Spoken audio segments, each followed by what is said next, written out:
What happens when the galaxy's most advanced civilizations discover that the species they dismissed as primitive upstarts possesses something no amount of technology can replicate? What occurs when beings who have mastered faster-than-light travel, energy manipulation, and genetic perfection encounter humans who refuse to surrender even when facing impossible odds? Ambassador Zethkar of the Hegemony Coalition had witnessed the rise and fall of 1,000 species across 3 galactic arms. He had negotiated the peaceful integration of countless worlds and overseen the efficient conquest of those who resisted. In his 8 centuries of diplomatic service, he had never encountered a species quite like humanity. Standing before the Galactic Council today, his scaled hands trembling with what could only be described as awe mixed with terror, Zethkar prepares to deliver the most important testimony of his career.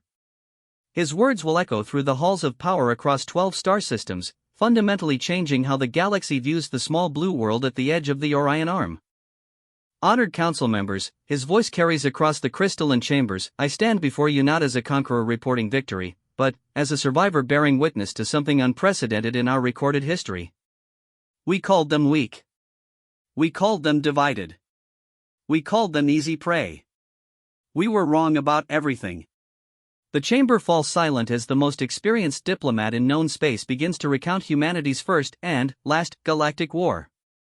A war that lasted only 18 months but changed everything the galaxy thought it knew about warfare, sacrifice, and the terrifying beauty of a species that simply refuses to quit. This is that story. Ambassador Zethkar adjusted his ceremonial robes as he stood before the towering crystalline walls of the Galactic Council chambers. The weight of what he was about to reveal pressed down on his shoulders like a neutron star. Around him, representatives from 47 different species waited in hushed anticipation. Some floated in specialized atmospheric bubbles, others perched on energy platforms, and a few existed as pure consciousness within containment fields. The human conflict began, Zethkar started, his voice echoing through the chamber's perfect acoustics, with what we believed would be a routine expansion operation.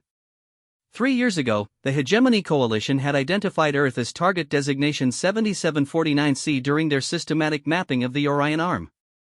The planet showed all the typical markers of a developing civilization: radio emissions, primitive space technology, and a single inhabited world with no apparent faster-than-light capability. According to standard protocol, such civilizations received a simple choice: integration into the coalition under tributary status or resistance leading to conquest and re-education. The coalition's advance fleet, commanded by Warmaster Corvin of the Zelthak Empire, had approached Earth's solar system with the casual confidence of a predator approaching wounded prey. 50 dreadnoughts, each the size of a small moon, dropped out of hyperspace beyond the orbit of the human's outermost planet. The display of force was designed to be overwhelming, a psychological weapon as much as a physical one. Zethkar himself had been aboard the flagship, the inevitable Dominion, to handle the formal surrender negotiations. In his 800 years of diplomatic service, he had overseen the peaceful integration of 312 species. The humans would be number 313, another routine entry in his extensive files. The first indication that this operation might differ from the norm came when the human governments responded to their ultimatum not with terror or immediate capitulation, but with a request for clarification. Dr. Sarah Chan, speaking for something called the United Nations, had appeared on their primitive communication screens with an expression that Zethkar now recognized as uniquely human: polite skepticism. Ambassador, she had said, her words translated through the coalition's universal language matrix, we appreciate your contact, but we need to discuss this with our people before making any decisions. Could we perhaps schedule a follow-up meeting in, say, 30 days? The Warmaster's reaction had been immediate and harsh. Corvin, a 7-foot-tall creature with chitinous armor and mandibles that clicked when he spoke, had interpreted the delay as defiance. 30 days, he had snarled. These primitives dare negotiate with the Hegemony Coalition? Destroy their orbital installations. Show them the price of impudence. What happened next still caused Zethkar's sleep cycles to be plagued by nightmares. The Coalition forces had moved to disable what appeared to be a small space station orbiting the planet. It looked harmless enough, probably some kind of research facility or communication relay. The dreadnought Crushing Truth had moved into position and fired a precisely calibrated pulse designed to knock out the station's power systems without causing casualties. The station had exploded. Not just exploded, but detonated with the force of a small star, creating a chain reaction that tore through 3 coalition ships and damaged 7 others. In an instant, the routine subjugation of a primitive species had become the single greatest military disaster in coalition history. Over 30,000 coalition personnel had died in that moment, including War Master Corvin himself. But it was the human response that truly unsettled Zethkar. Instead of cowering or surrendering in the face of such massive retaliation, Dr. Chen had appeared on the communication screens again. Her face was pale, her eyes red with what Zethkar later learned was grief, but her voice remained steady. "We're very sorry for the loss of life," she had said. "The station you targeted was our International Space Laboratory. It contained experimental fusion reactors that we clearly should have mentioned. 347 of our people died along with your forces." She paused, and Zethkar saw her hands shake slightly. "We're prepared to discuss compensation for your losses and arrange for the return of your personnel's remains. However, we still need that 30-day period to discuss your original proposal." The audacity was breathtaking.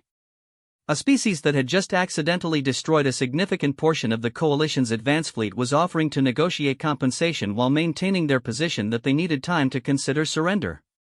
Admiral Vexhan, who had assumed command after Corvin's death, had been so outraged that purple veins had bulged across his crystalline skull. "They think they can bargain with us after killing a War Master?" Vexhan had raged. "Deploy the second wave. We'll reduce their planet to molten slag and be done with this absurdity." But Zethkar, even then, had sensed something unusual about the human response. In his centuries of experience, species faced with overwhelming force reacted in predictable ways.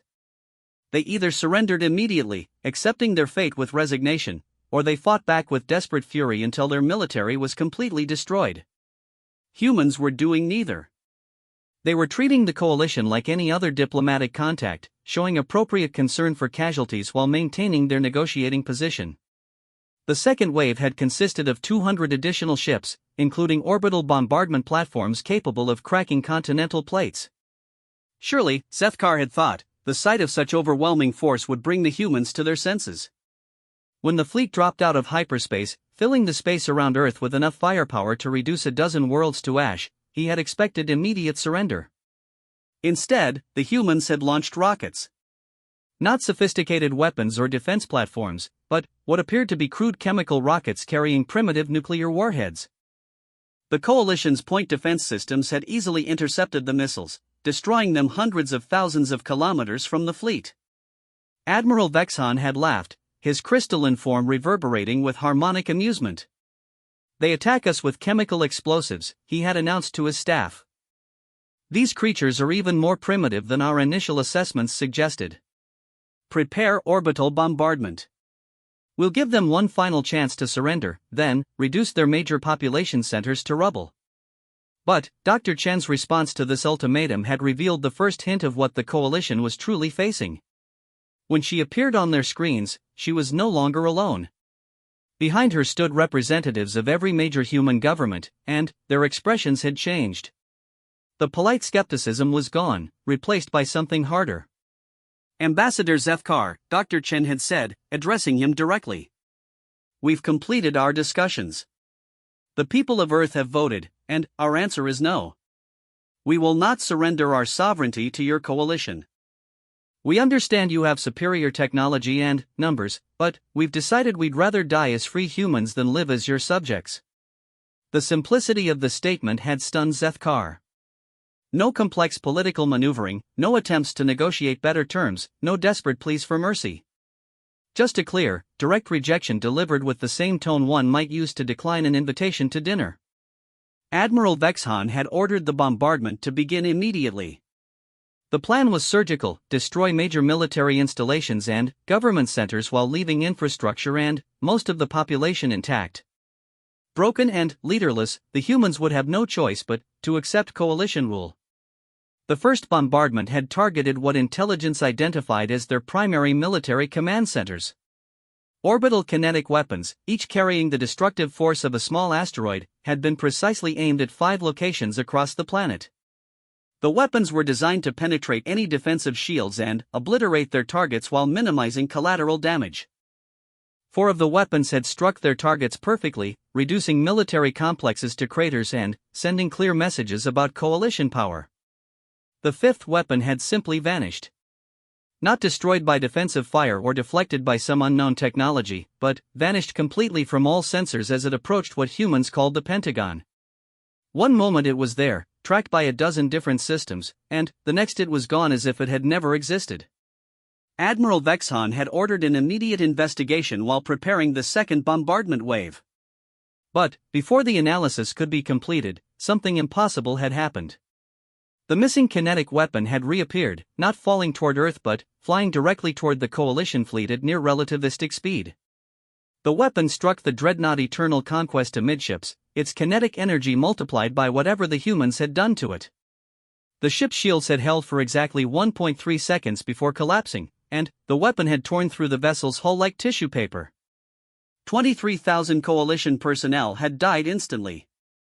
Dr. Chen had appeared on their screens again within minutes of the impact.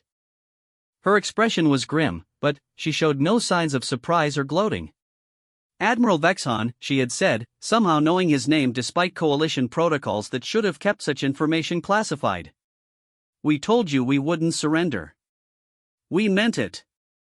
Every weapon you fire at our planet will be returned to you, with interest. Leave our system now, and we'll consider this a tragic misunderstanding. Continue this attack, and we'll defend ourselves by any means necessary. The implications of what she was saying had hit Sethkar like a physical blow. Somehow, impossibly, the humans had not only intercepted a kinetic orbital bombardment weapon but had redirected it back at the coalition fleet. The technology required for such a feat was beyond anything in coalition science, and they had done it as casually as returning a ball in some primitive game. Admiral Vexhan's response had been to immediately launch a full orbital assault. Every ship in the fleet had opened fire simultaneously, raining thousands of energy beams, kinetic weapons, and guided missiles down on Earth. If the humans could somehow redirect individual weapons, perhaps they could be overwhelmed by sheer volume of fire. For 47 minutes, the coalition fleet had poured enough destructive energy at Earth to boil away the planet's oceans. Sensors showed massive detonations across every continent as weapons struck their targets. Cities burned, military bases were vaporized, and vast swaths of the planet's surface had been reduced to molten glass. Then, the return fire had begun. Every weapon the coalition had fired came back at them, but changed. Energy beams that had been fired at planetary targets returned as focus streams capable of cutting through dreadnought armor like it was paper. Kinetic weapons came back faster and harder, guided by intelligence systems that anticipated every defensive maneuver. Guided missiles returned with payloads that seemed to multiply their destructive potential exponentially. In less than 2 hours, the second largest fleet in coalition history had been reduced to floating debris and emergency escape pods. Sethkar had survived only because his diplomatic vessel had been held in reserve, protected by specialized shields designed to ensure his safety during delicate negotiations. As rescue ships pulled survivors from the wreckage, Sethkar had watched in stunned horror as Earth's surface began to heal itself. The molten blast cooled and reformed into structures more beautiful than before. The burned cities rose from their ashes with architecture that seemed to blend organic and technological elements. Even the atmosphere, which should have been poisoned by the bombardment, cleared within hours. Dr. Chen had appeared on their screens one final time as the coalition survivors limped away from Earth's solar system. Her image was broadcast from what appeared to be the rebuilt Pentagon, its walls now covered in some kind of adaptive metal that seemed to flow like water while maintaining perfect structural integrity. Ambassador Sethkar, she had said, her voice carrying a note of profound sadness. Please tell your coalition that we never wanted this fight. We're not conquerors or aggressors. We just wanted to be left alone to develop at our own pace. But, if anyone else decides to test our resolve, know this, we will always fight back, and we will always win. Not because we're stronger or smarter, but because we absolutely refuse to give up. The communication had ended with coordinates for a neutral meeting point where coalition survivors could be safely collected, along with a complete technical readout on how to modify their life support systems to better treat radiation poisoning. Even in victory, the humans were trying to save coalition lives. As Zethkar concluded this portion of his testimony, the council chambers remained silent except for the ambient hum of life support systems. Finally, High Chancellor Mordak of the Ethereal Collective spoke, his voice carrying harmonics of disbelief. Ambassador, you're describing technology that violates fundamental laws of physics. The ability to redirect energy weapons, to manipulate matter at the planetary scale, to rebuild entire cities within hours, such capabilities are beyond anything we've encountered in our expansion across this galaxy. Zethkar's scales darkened with the remembered terror of that day. Honored Chancellor, I thought the same thing. We all did. But, what we witnessed was not technology in any sense we understand. What we faced was something far more dangerous than superior science. What we encountered was a species that simply refuses to accept the concept of defeat. He paused, allowing his words to sink in before continuing. And, that was just their opening response. We had barely begun to understand what we were truly facing. The silence in the council chambers stretched until High Marshal Kekthera of the warrior caste broke it with a sound that resembled grinding metal. His massive form, encased in power armor that had seen battle across 3 galactic wars, shifted forward with obvious agitation.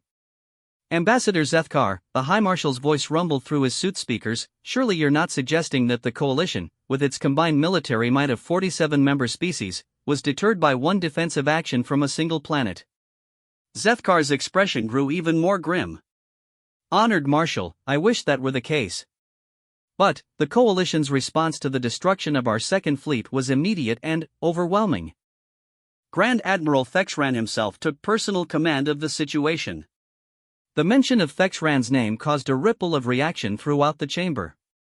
The Grand Admiral was a legend, a tactical genius who had never lost a single engagement in over 2 centuries of warfare. His strategies were studied in military academies across the galaxy, and his fleet had crushed resistance movements that other commanders had deemed unbeatable. Within 6 standard months, Zethkar continued, Thexran had assembled the largest military force in coalition history. 5,000 ships drawn from every member world, including the personal guard fleets of the Inner Council themselves. The plan was elegant in its simplicity: surround Earth's solar system completely, prevent any escape, and systematically eliminate human resistance through overwhelming force applied from multiple vectors simultaneously. The coalition's third attempt to subjugate humanity had been a masterpiece of military planning. Instead of approaching Earth directly, Thexran had deployed his forces throughout the entire solar system, establishing fortified positions around every planet and major asteroid. The humans would find themselves trapped in their home system, cut off from any possibility of expanding into space or calling for outside help. The siege had begun with the establishment of monitoring stations designed to track every piece of matter larger than a grain of sand within a light year of Earth. Nothing could move through the system without coalition forces detecting and intercepting it. Thexran's strategy was to slowly tighten the noose while demonstrating coalition superiority through carefully planned actions. The first test had come when human vessels, crewed affairs that barely qualified as spaceships by coalition standards, had attempted to break through the blockade. These ships moved slowly, their chemical propulsion systems requiring months to travel distances that coalition vessels could cover in hours. They presented perfect targets for the advanced weapon systems surrounding the solar system. The destruction of the first human vessel had been almost casual. The ship, designated by Human Communications as the New Horizon, had been carrying what appeared to be colonists seeking to establish settlements on one of their system's outer worlds. A single pulse from a coalition destroyer had been sufficient to completely vaporize the primitive craft. The human response had been immediate and incomprehensible. Instead of retreating or sending desperate pleas for mercy, they had launched more ships. Dozens of them, all following identical trajectories toward the same outer planet. Each ship that was destroyed was immediately replaced by another, and then another. Admiral Vakhtar, commanding the outer system perimeter, had initially found the human persistence amusing. They're like insects, he had reported to Thexran. Mindlessly throwing themselves against our defenses. We'll destroy them until they run out of ships or come to their senses. But, the humans didn't run out of ships. For every vessel the coalition destroyed, 2 more appeared. Their manufacturing capacity seemed to multiply exponentially, producing spacecraft at a rate that defied economic logic. More disturbing, each new generation of ships was slightly more advanced than the last. Early vessels were destroyed easily, but later ones required multiple hits to eliminate. Within 6 months, human ships were beginning to get through the blockade entirely. The Coalition's first real shock had come when one of these vessels, designated Breakthrough 7 by Human Communications, had not only penetrated the outer perimeter but had managed to establish a permanent base on Europa, one of their system's moons. When Coalition forces moved to eliminate this foothold, they discovered that the humans had somehow constructed defensive installations that were the equal of anything in Coalition arsenals. The battle for Europa had lasted 18 hours and cost the Coalition 12 major vessels before they finally managed to reduce the human base to rubble. But, within a week, the humans had established 3 more bases on different moons, each more heavily fortified than the last. How are they doing this? Admiral Vakhtar had demanded during one of Thexran's strategy sessions. Our intelligence reports indicate their homeworld has been completely isolated. They have no interstellar resources, no advanced manufacturing capacity, no access to exotic materials. Yet they're producing military hardware that matches our own. Thexran's response had been to order a complete intelligence operation focused on Earth itself. Stealth probes, nearly undetectable reconnaissance drones, were deployed to observe human activities on their homeworld. What the probes discovered had defied every assumption the Coalition held about technological development. The humans weren't just building ships and weapons. They were rebuilding their entire civilization in real time, transforming their planet into something that looked less like a natural world and more like a massive industrial complex. Cities were being restructured with materials that shouldn't have existed, vast underground complexes were being excavated at impossible speeds, and the planet's population was working with a coordination that suggested some form of hive mind control. But the most disturbing discovery was that the humans were learning. Every Coalition tactic, every weapon, every strategy was being analyzed and countered with frightening speed. When Coalition forces began using phase shift technology to make their ships harder to target, human weapons immediately adapted to track phase-shifted objects. When Coalition commanders changed their communication protocols to prevent interception, human forces demonstrated that they were already listening to the new frequencies. The breaking point had come when Grand Admiral Thexran himself had decided to personally lead an assault on Earth's primary orbital defense platform. The station, which humans had designated as Fortress Alpha, was protected by energy shields that had proven resistant to conventional bombardment. Thexran's plan was to use the Coalition's most powerful weapon, a reality-warping device called the Cosmic Severance Cannon, to simply delete the station from existence. The attack had been launched from Thexran's personal command ship, the Infinite Dominance, a vessel so massive it generated its own gravity field. The Cosmic Severance Cannon charged for 6 hours, drawing power from 3 separate stars through artificial wormhole technology. When it fired, the beam should have erased not just the human station but the entire volume of space it occupied. Instead, the beam had been absorbed by Fortress Alpha's shields and redirected into a coherent pulse that struck the Infinite Dominance with the force of a supernova. Thexran's flagship, a vessel that had survived battles with spaceborne leviathans and reality storms, had been completely obliterated in an instant. But even more shocking was what the humans did next. Instead of pressing their advantage or gloating over their victory, they had immediately broadcast an open communication to all Coalition forces in the system. Dr. Chen, who seemed to be humanity's permanent representative for dealing with alien contact, had appeared on every Coalition screen simultaneously. "I'm very sorry about Admiral Thexran," she had said, her voice carrying genuine regret. "We detected the buildup of exotic energy in his weapon and tried to redirect the beams safely away from inhabited areas. We didn't realize the feedback would be that destructive. We've prepared survival pods for any survivors and will ensure they receive proper medical attention." The message had been accompanied by detailed technical specifications for treating exotic radiation poisoning, along with coordinates for safe zone where Coalition survivors could be recovered. Even while winning a decisive military victory, the humans were still trying to preserve Coalition lives. Commander Zakhan, who had assumed tactical command after Thexran's death, had been so disturbed by this display of alien psychology that he had requested permission to withdraw the entire fleet. His report to Coalition High Command had been stark in its assessment: the humans are not fighting us to destroy us. They're fighting us to teach us to leave them alone.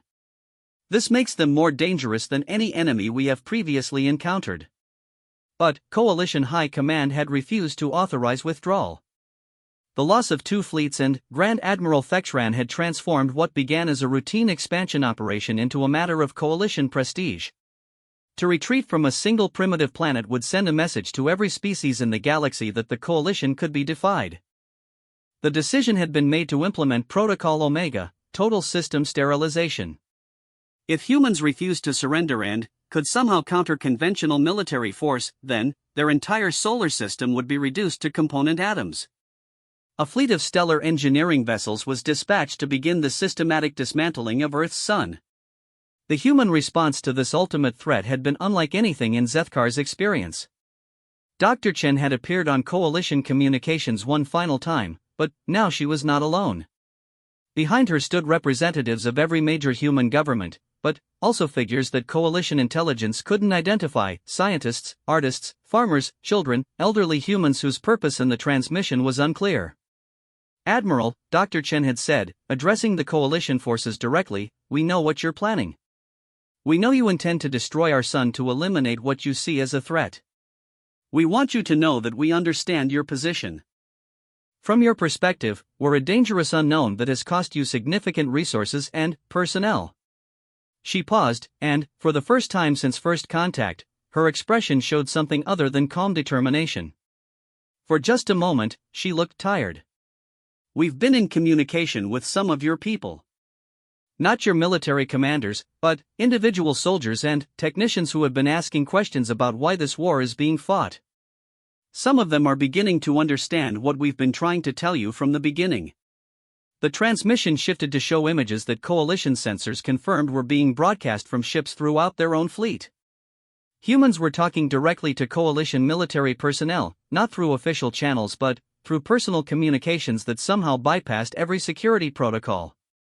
They weren't spreading propaganda or trying to turn Coalition forces against their commanders.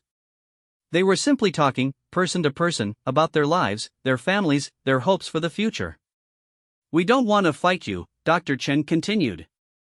"We never wanted to fight you. But if you insist on destroying us simply because we refuse to surrender our freedom, then we'll show you exactly what humans are capable of when we stop holding back." The transmission ended with coordinates and a timestamp, a meeting point at the edge of the solar system, 48 hours from transmission. Dr. Chen's final words had been simple: "Come alone, Admiral. Come see what you're really dealing with." Zethkar paused in his testimony, noting how the assembled council members had grown increasingly agitated as his account progressed. High Chancellor Mordak's ethereal form was flickering with what could only be anxiety, while High Marshal Kekthara's armor was radiating heat signatures that indicated extreme stress.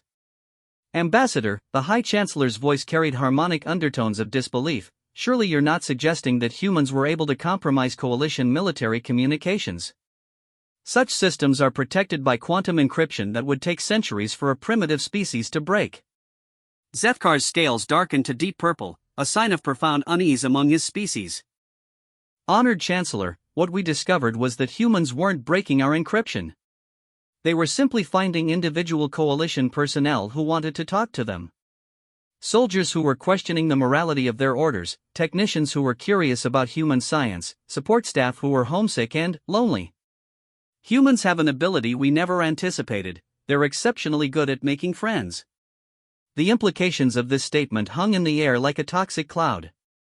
The idea that an enemy could undermine Coalition military effectiveness not through superior firepower or advanced technology, but simply by being likable, was perhaps more terrifying than any weapon they had displayed. "And Admiral Zakhan?" High Marshal Kekthara asked, his voice tight with controlled anger. "Did he accept this invitation to meet with the humans?" Zethkar's expression grew even grimmer. "He did, Marshal. And what he discovered there changed the entire nature of the conflict. Because humans, it turned out, had not been fighting to defend themselves. They had been fighting to protect us."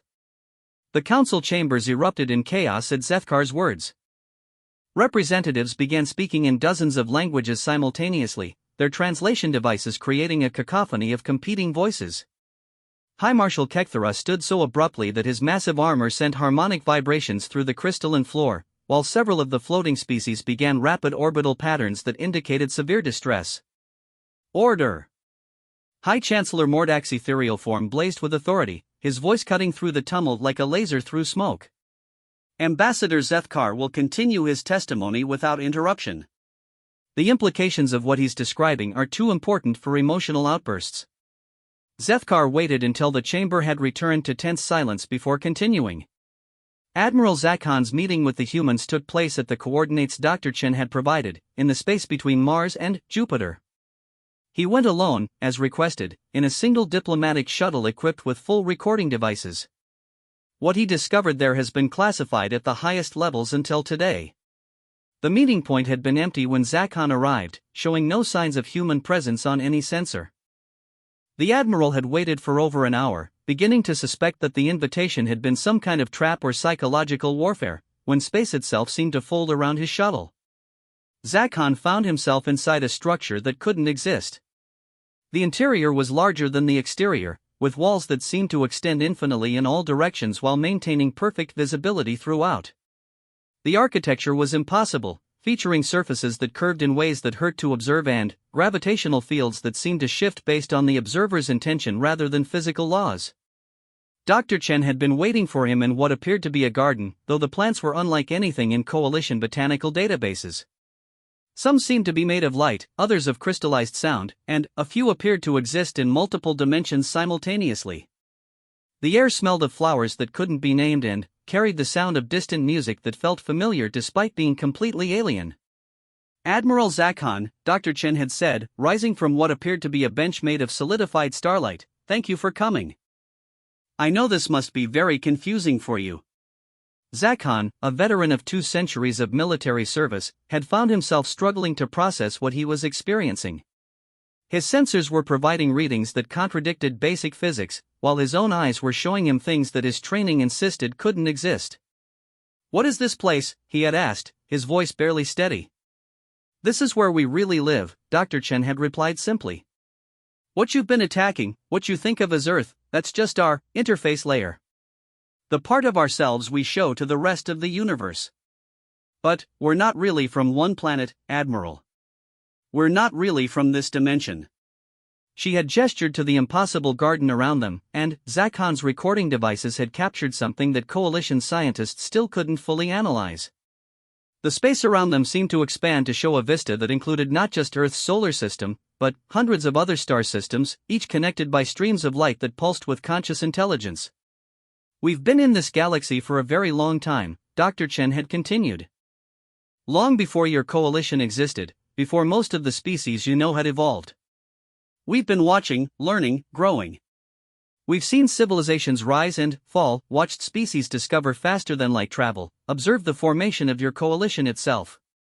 The implications of her words had hit Zakhan like a physical blow. If humans had been present in the galaxy for millennia, if they possessed technology so advanced it appeared magical, then why were they pretending to be a primitive species confined to a single planet? Dr. Chen seemed to read his thoughts. "We learned very early that showing our true nature to developing civilizations causes more harm than good. When a species encounters something so far beyond their understanding, they tend to react with either worship or terror. Both responses prevent natural development." She had walked to what appeared to be a viewing screen, though it was more like a window into reality itself. Images began flowing across the surface, showing scenes from Coalition history that no human should have been able to access. Zakhan watched his own species' first tentative steps into space, saw the formation of the first interspecies alliances, witnessed battles that had been classified at the highest levels for centuries. "We've been watching your coalition grow," Dr. Chen had said softly. "We've seen you bring peace to warring species, establish trade routes that benefit everyone involved, create institutions that promote cooperation across vast distances. You've done remarkable things, Admiral. Your civilization has genuine potential." But then, the images changed, showing more recent events. Zakhan watched Coalition expansion operations, saw the ultimatums delivered to developing species, witnessed the orbital bombardments that forced compliance. He saw his own ships firing on human vessels, watched the destruction of research stations and civilian installations. But, somewhere along the way, Dr. Chen's voice carried notes of profound sadness. "Your coalition began to change. Growth became conquest. Expansion became subjugation. You started to believe that your way was the only way, that any species that refused to join you was automatically an enemy to be eliminated. Zakhan had found his voice, though it came out as barely a whisper. You could have stopped us at any time. With technology like this, you could have ended the Coalition's expansion centuries ago. Yes, Dr. Chen had nodded. We could have. We debated it extensively. But, forcing a change would have made us the very thing we were trying to prevent you from becoming, conquerors who imposed our will through superior force. We hoped you would find your way back to your original principles on your own. The viewing screen showed more images, Coalition scientists making breakthrough discoveries, artists creating works of beauty that transcended species barriers, ordinary citizens of member worlds working together to solve common problems. Despite the military expansion, Coalition civilization was still producing wonders. Then, you came to Earth, Dr. Chen had continued. And, we had to make a choice. We could reveal ourselves fully and end the threat to our interface layer, which would have meant devastating your military and, possibly destabilizing your entire civilization. Or we could try something different. She had turned to face Zakhan directly, and he found himself looking into eyes that seemed older than stars. We decided to teach you what it means to face an enemy that absolutely refuses to give up. We thought that if you experience true resistance, real determination, you might remember what you used to be before you became conquerors. The impossible garden around them seemed to shift, showing glimpses of other realities, other versions of events that might have been. Zakhan saw Coalition fleets approaching Earth and, being welcomed, saw human technology being shared freely, witnessed a future where the Coalition's expansion was driven by invitation rather than force. Every weapon you fired at us, Dr. Chen had explained, we could have destroyed instantly. Every ship in your fleets could have been disabled without harming a single crew member. But, that wouldn't have taught you anything. Instead, we decided to show you your own weapons turned back on you, to let you experience what it feels like to be completely outmatched but still have to fight. Zakhan's military mind had grasped the implications immediately. You've been holding back. This entire war, you've been fighting with restraint. More than restraint, Admiral. We've been fighting to protect you from yourselves. Every time we redirected your weapons, we were careful to target systems rather than crew quarters. Every time we destroyed a ship, we made sure the crew had time to reach escape pods. We've been trying to defeat your military while preserving your people. The viewing screen shifted again, showing real-time images of Coalition forces throughout the human solar system. But, now Zakhan could see what his sensors had missed, defensive fields protecting Coalition ships from their own redirected weapons, force barriers ensuring that escape pods reached safety, medical systems being somehow enhanced to treat injuries that should have been fatal. We've lost over 200,000 personnel, Zakhan had said, his voice hoarse with realization. But, you're saying it could have been millions. It should have been millions, Dr. Chen had confirmed. By any reasonable military calculation, the forces you've deployed against us should have suffered total casualties. We've been working very hard to ensure that didn't happen. She had gestured to the garden around them, and Zakhan realized he was seeing representations of individual Coalition soldiers. Tiny lights moving through a vast network, each one connected to streams of information that monitored their health, their emotional state, their likelihood of surviving various combat scenarios. We know the name of every person in your fleets, Dr. Chen had said quietly. We know about Commander Yexthak's daughter who just started school on Centauri Prime. We know about Lieutenant Morgan's plan to propose to his partner when he gets home. We know about Technician Veltar's mother who needs expensive medical treatments. These aren't just military units to us, Admiral. They're people with lives and families and dreams.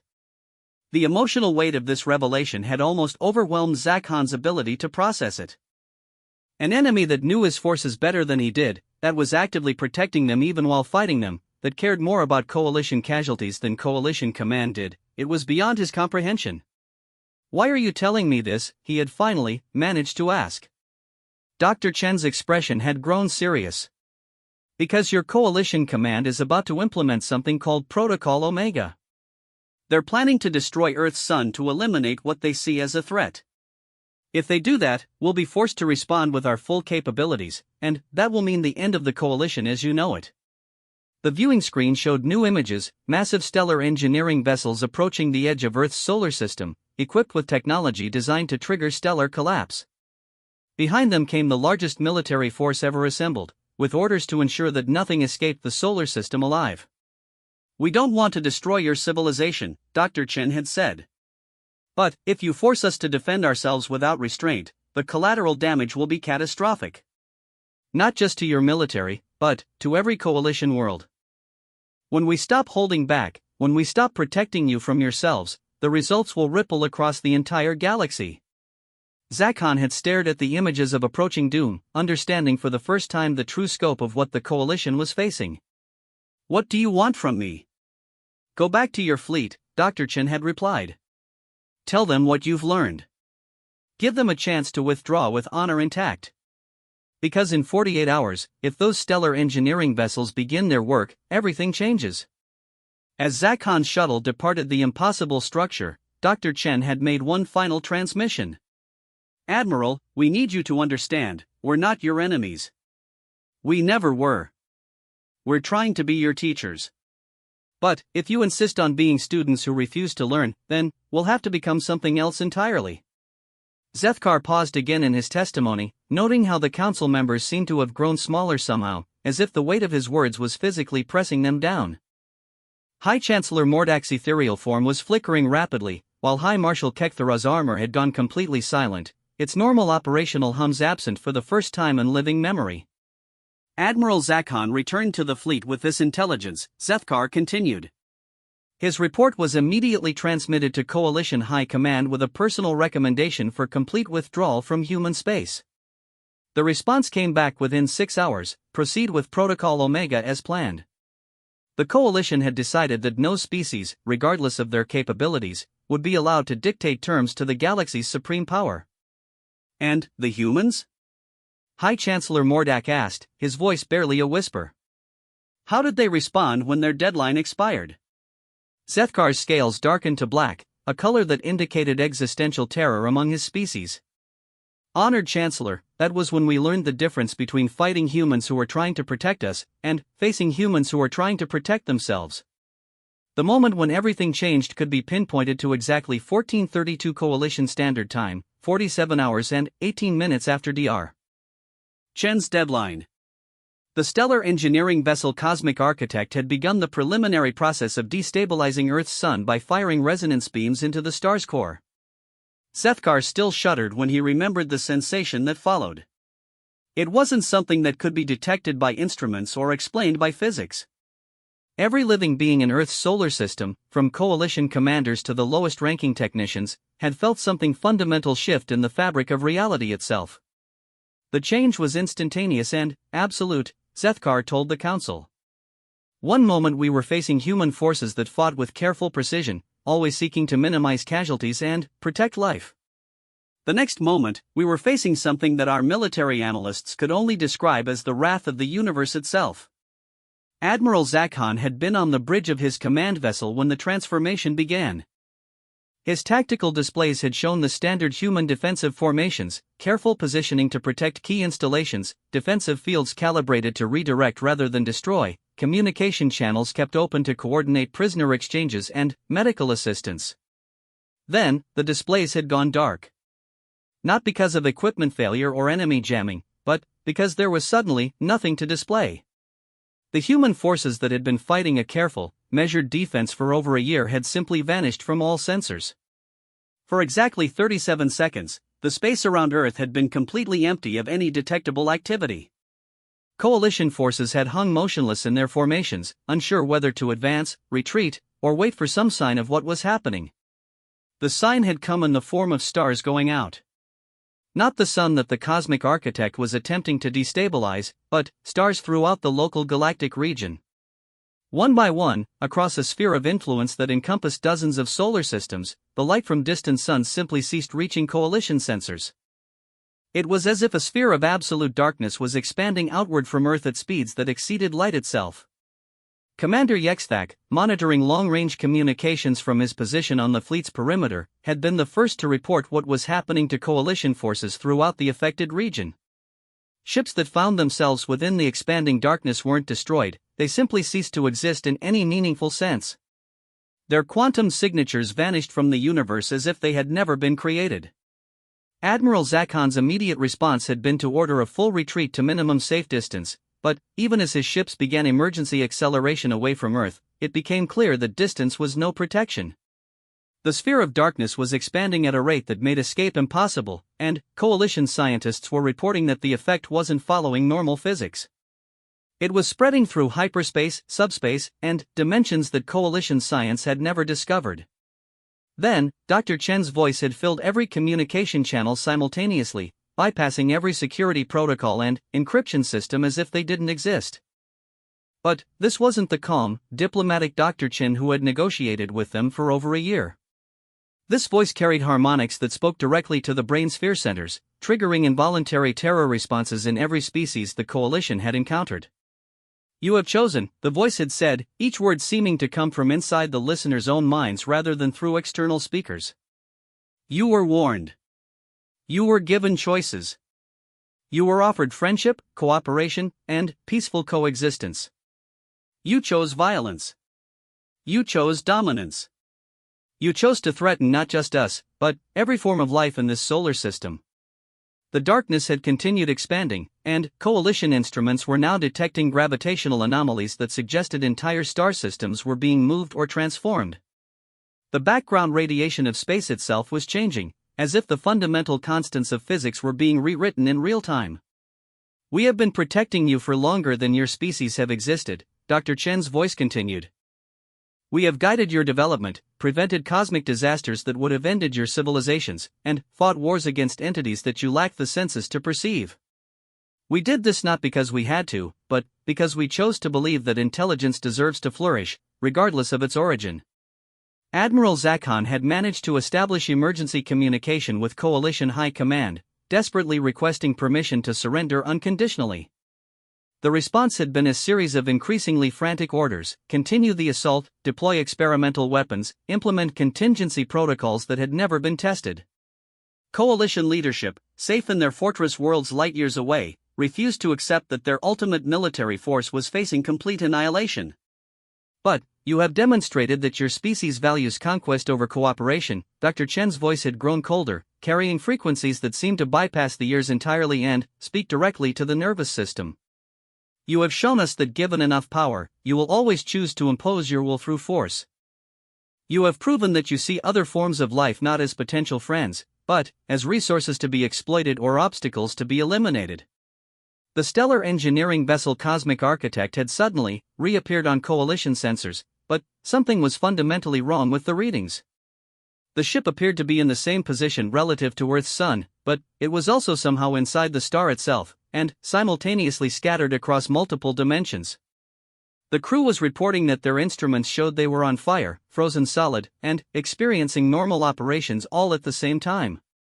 "So we will give you what you have chosen." Dr. Chen's voice had reached a crescendo that caused several Coalition officers to lose consciousness from the sheer psychic pressure. "You want to see what humans are capable of when we stop protecting you? You want to know what we can do when we're not concerned about your survival? You want to experience true warfare? Very well. What happened next would be studied by Coalition scientists for centuries, assuming any survived to conduct such studies. The space around Earth had become something that instruments couldn't measure and minds couldn't comprehend. Reality itself seemed to be folding and reshaping according to rules that existed outside known physics. Coalition ships found themselves fighting battles that occurred across multiple timelines simultaneously. Weapons fired in the present struck targets in the past, while defensive measures activated in the future to protect against attacks that hadn't been launched yet. Some vessels discovered that they were fighting copies of themselves from alternate realities, while others found that their crews had been replaced by people they recognized but who belonged to different ships entirely. Commander Yexthak's vessel had experienced what his report described as temporal cascading failure. His crew began aging backwards, reverting to earlier versions of themselves while retaining memories of their future experiences. The ship's computer systems started executing programs that wouldn't be written for decades, while the hull began decomposing into component elements that reformed into structures that served purposes his engineers couldn't identify. But, the most terrifying aspect of the human assault wasn't the impossible physics or the reality warping effects. It was that throughout the chaos, Coalition personnel could sense an intelligence directing every aspect of the attack.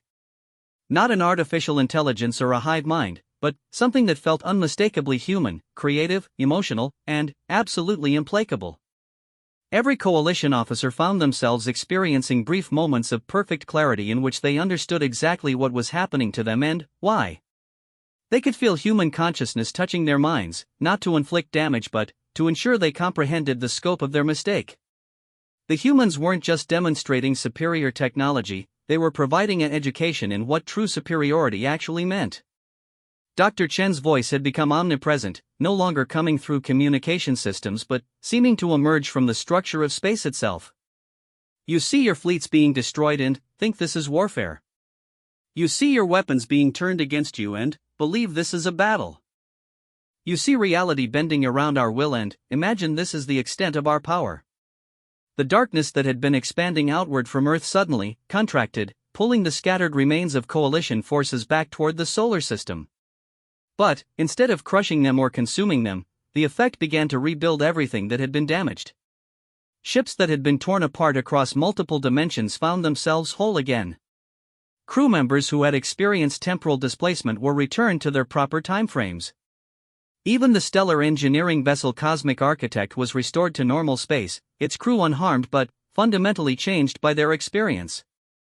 This is not warfare. Dr. Chen's voice had grown gentle again, though it retained harmonics that spoke to parts of consciousness that Coalition species didn't know they possessed. This is a demonstration.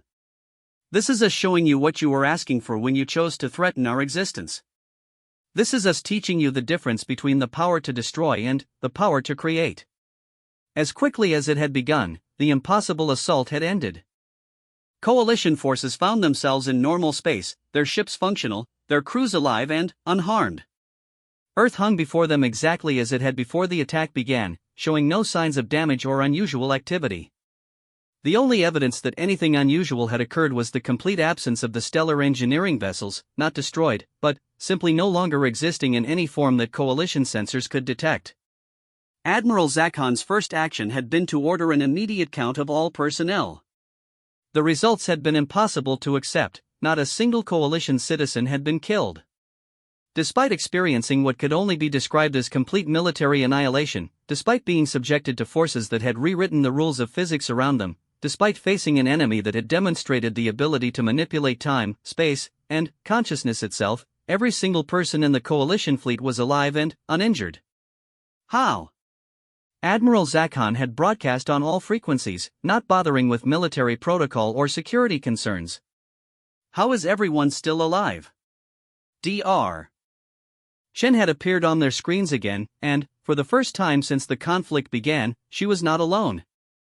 Behind her stood thousands of humans, representing every age group, profession, and background that Coalition intelligence could identify. They weren't wearing military uniforms or displaying weapons. They looked like a gathering of ordinary people who had come together to witness something important. Because killing you was never the objective, Dr. Chen had replied. We don't want to rule you, Admiral. We don't want to conquer your worlds or destroy your civilization. We want you to understand what you're capable of becoming if you choose cooperation over conquest. She had gestured to the humans behind her, and Coalition sensors had detected something that their scientists still couldn't explain. Each human seemed to be connected to vast networks of information and energy that extended far beyond Earth, reaching into dimensions that Coalition mathematics couldn't describe. Yet these connections felt warm, nurturing, focused on growth and creation rather than destruction. We've been waiting for your species to mature, Dr. Chen had continued. We've been hoping that eventually, you would develop beyond the need to solve problems through force. We've been protecting you while you learned, guiding you when we could, stepping back when necessary to let you find your own way. The implications of her words had hit every Coalition officer like a physical blow. If humans had been actively protecting the Coalition while appearing to be nothing more than a primitive species on a single planet, then, how many other threats had they dealt with without Coalition knowledge? How many disasters had been prevented, how many hostile forces had been turned away, how many cosmic dangers had been neutralized by this species that pretended to be weak? But now you know what we really are, Dr. Chen's voice had carried notes of profound sadness. You've seen what we can do when we stop pretending to be something we're not.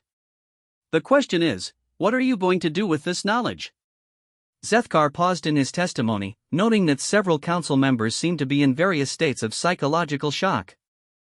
High Marshal Kekthara's armor had begun producing stress harmonics that indicated its occupant was experiencing combat flashbacks, while High Chancellor Mordak's ethereal form was cycling through colors that suggested deep confusion about fundamental reality.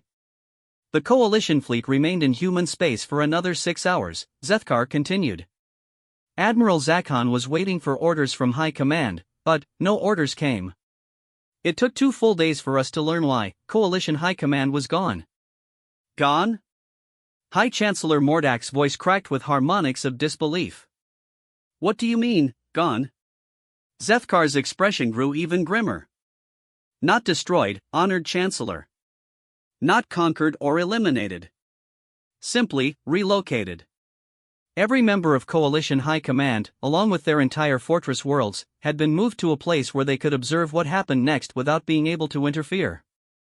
The humans had apparently decided that Coalition leadership needed a timeout to think about their choices. And what, High Marshal Kekthara asked in a voice that sounded like grinding metal, happened next? What happened next, Zethkar told the assembled council, was the most extraordinary transformation in galactic political history. With Coalition High Command temporarily removed from the equation, Admiral Zakhan found himself in command of the largest military force in known space, sitting in orbit around a planet that had just demonstrated the ability to rewrite reality itself. The Admiral's first action, Zethkar continued, was to formally request a meeting with Dr. Chen to discuss terms of surrender. Her response changed everything we thought we knew about humanity's intentions. Dr. Chen had invited every Coalition officer above the rank of lieutenant to visit Earth's surface. Not as prisoners or for interrogation, but as guests. She had provided detailed instructions for atmospheric adaptation, cultural protocols to avoid misunderstandings, and even suggested tourist attractions that might be of interest to various species. Admiral Zakhan's initial response had been suspicion bordering on paranoia. No species in galactic history had invited their enemies to visit their homeworld while hostilities were technically still ongoing. Coalition military doctrine had no protocols for such a situation because it was inconceivable that any enemy would leave themselves so vulnerable. But Dr. Chen had sweetened the invitation with an offer that no Coalition military mind could resist: complete access to human technology, unrestricted tours of their facilities, and detailed explanations of how they had achieved their impossible victories. She was offering to reveal the secrets that had allowed a single planet to defeat the galaxy's greatest military power. It has to be a trap, Admiral Zakhan had told his senior staff. No one reveals their military secrets to an enemy unless they're planning something even more devastating. But Commander Yexthak, whose crew had experienced the temporal cascade effects firsthand, had voiced a different perspective. Admiral, what if it's not a trap? What if they're exactly what they appear to be, a species that genuinely wants to help us understand something important? The debate among Coalition leadership had lasted for hours, with arguments ranging from military pragmatism to philosophical speculation about alien psychology. Finally, Dr. Chen had made the decision easier by simply transporting every Coalition officer who wanted to visit directly to Earth's surface, bypass their ship's security entirely, and demonstrating once again that human technology operated outside normal physical constraints. Zethkar himself had been among the first group to materialize in what humans called New York City, and the experience had shattered every assumption he held about planetary development and species capability. The city wasn't just advanced, it was alive in ways that Coalition science couldn't explain. Buildings breathed, their walls expanding and contracting in rhythm with some cosmic heartbeat. Streets flowed like rivers, carrying pedestrians toward their destinations without any visible transportation mechanism. The sky itself seemed to respond to the emotional state of its inhabitants, shifting colors and patterns to reflect the collective mood of the population. But most shocking was the diversity of life forms moving through the city. Humans were clearly the dominant species, but Zethkar observed creatures that belonged to no known biological classification. Some appeared to be made of crystallized music, others seemed to exist partially in this dimension and partially somewhere else entirely. A few looked suspiciously like Coalition species, but, when approached, claimed to have never heard of the coalition and seemed genuinely confused by questions about their origins.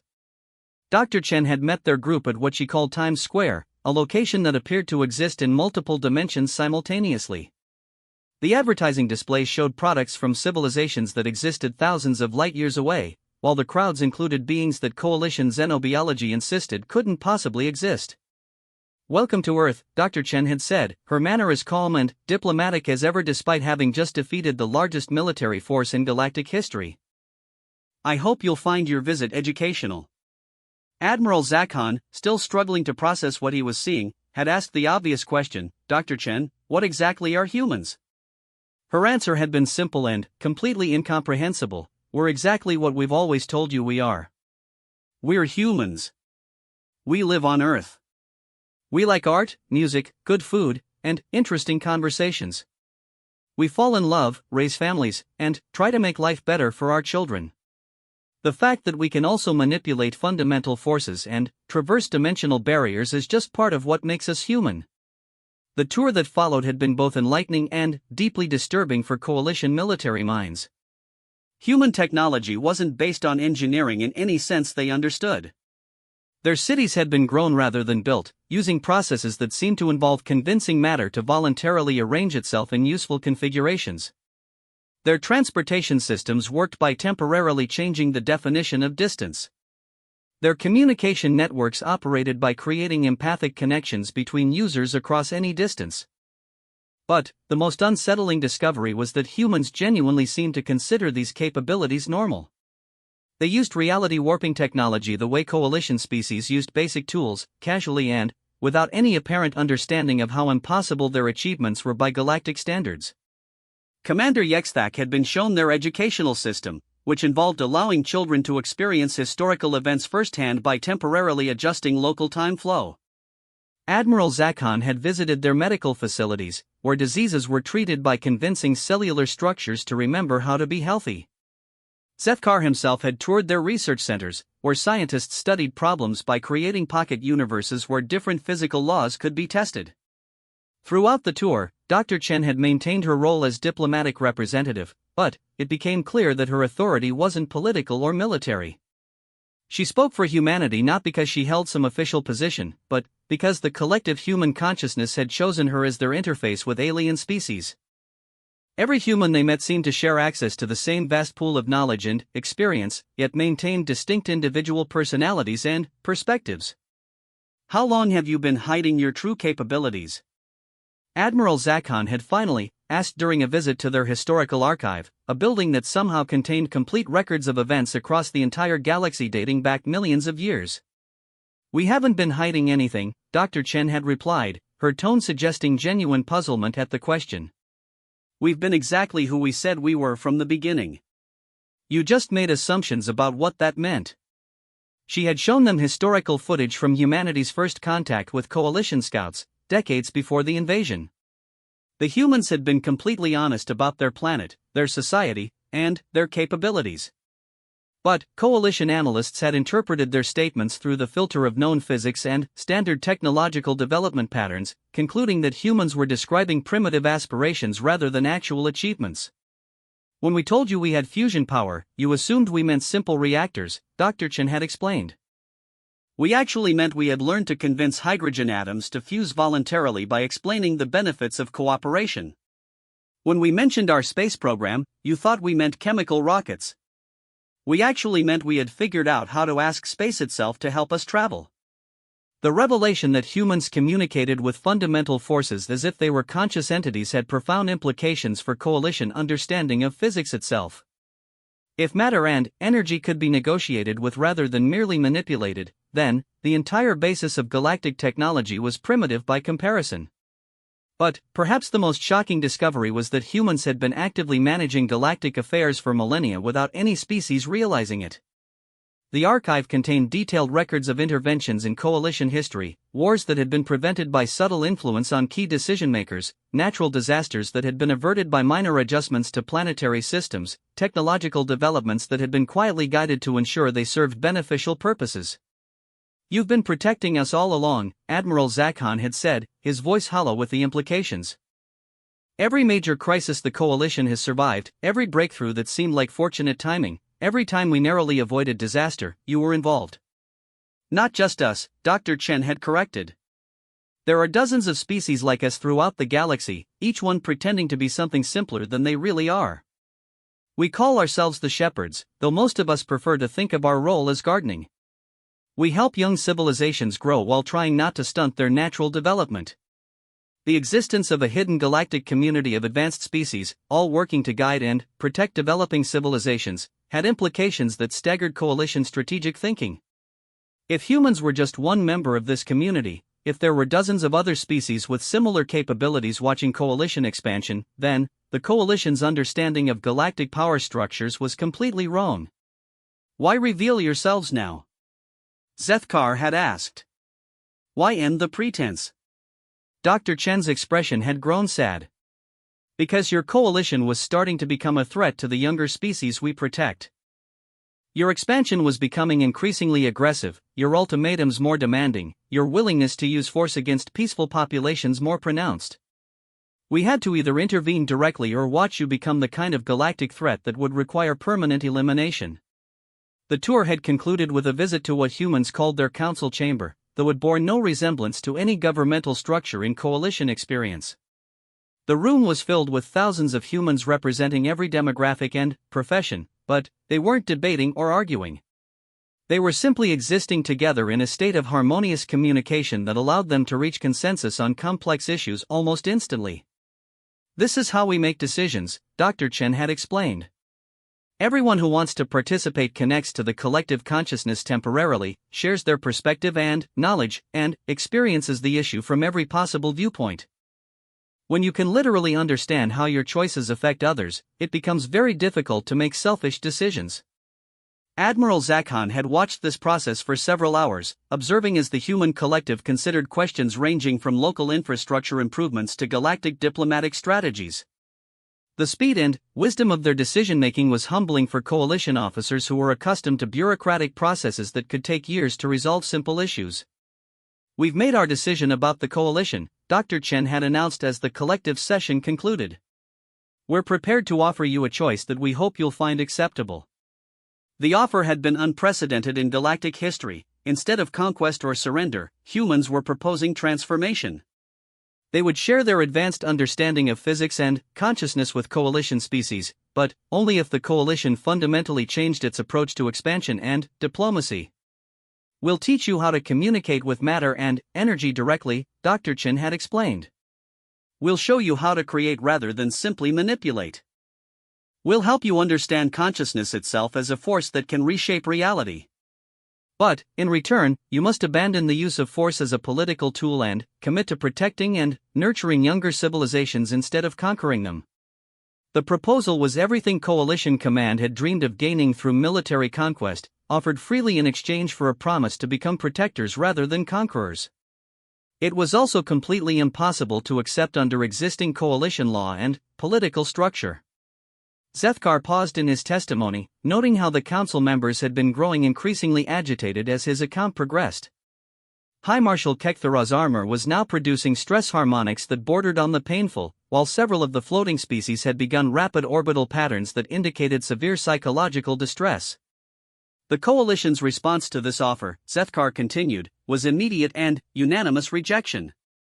High Command, speaking from their temporary exile, declared that the coalition would never accept terms from a conquered enemy, regardless of the potential benefits. They ordered Admiral Zakhan to reject the human proposal and continue military operations until unconditional surrender was achieved. And Admiral Zakhan's response? High Chancellor Mordak asked, though his ethereal form was flickering so rapidly that his words were barely comprehensible. Zethkar's scale shifted to a deep blue, indicating profound resolution among his species.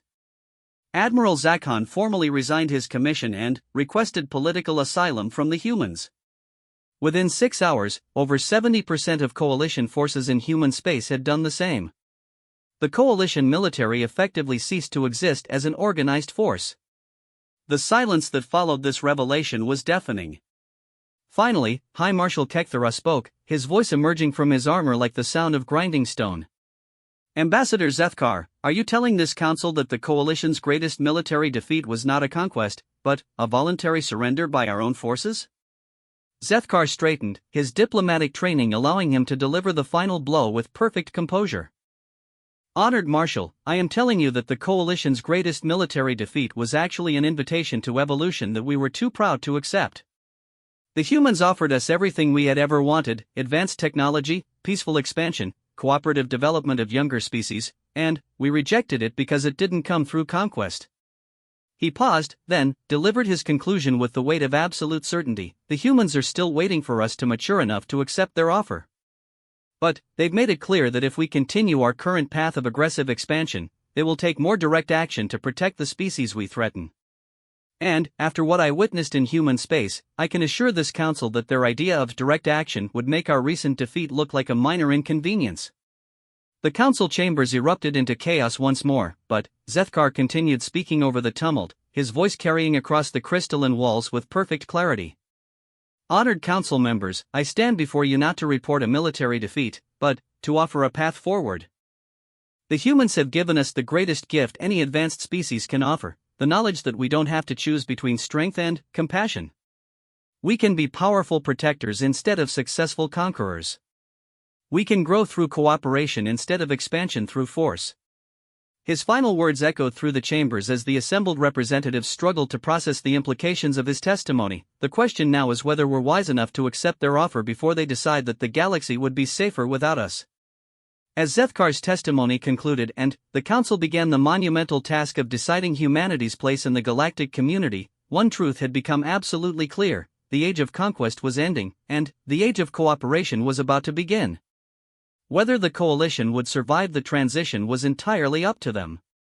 The humans, as always, were willing to wait and see what choice their galactic neighbors would make. After all, they had been patient gardeners for a very long time, and they understood that the best growth happened when species chose their own path forward. But their patience, while vast, was not infinite. And the galaxy was watching to see what the coalition would choose: evolution or extinction.